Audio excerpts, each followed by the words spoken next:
BRS నేతలపై మంత్రి సీతక్క తీవ్ర స్థాయిలో ఫైర్ అయ్యారు. ఇంద్రవెల్లి సభ సక్సెస్ చూసి బీఆర్ఎస్ నాయకులు ఓర్వలేక అక్కసు వెళ్లగక్కుతున్నారని మండిపడ్డారు. ప్రియాంక గాంధీని అడ్డుకుంటానంటూ మాట్లాడుతున్న కవిత ఆమె కాలి గోటికి కూడా సరిపోదన్నారు. ఇందిరాగాంధీ కుటుంబం గురించి మాట్లాడే అర్హత బీఆర్ఎస్ నాయకులకు లేదన్నారు సీతక్క.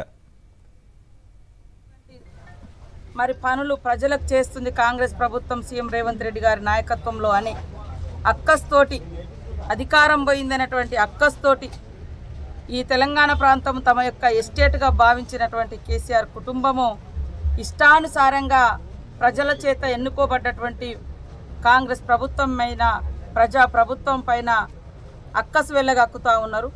ఫుల్ మెజార్టీతో పూర్తి స్థాయిలో 65 సంఖ్యతోటి అధికారంలోకి వస్తే పదే పదే కూలుస్తాం ఎందుకయ్యా ఇంత అక్కసని మేము అడుగుతా ఉన్నాం. ప్రియాంక గాంధీని అడ్డుకుంటుందట, ఆమె కాలి గోటికి కూడా మీరు సరిపోరని అంటున్నారు.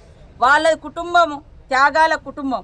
ఇవాళ మీరు అమరుల త్యాగాల మీద రాజభోగాలు అనుభవించారు. తెలంగాణ ఉద్యమంలో కూడా మీరు ఎక్కడ నష్టపోలే, రాజభోగాలు అనుభవించారు. అటు రాజీనామా చేసినట్టు యాక్షన్ చేస్తారు, రాజీనామా కాగానే ఇటు మళ్ళీ ఎన్నికలు నిలబడతారు. 7 పదవులు త్యాగాలు చేశారు వాళ్ళుగా.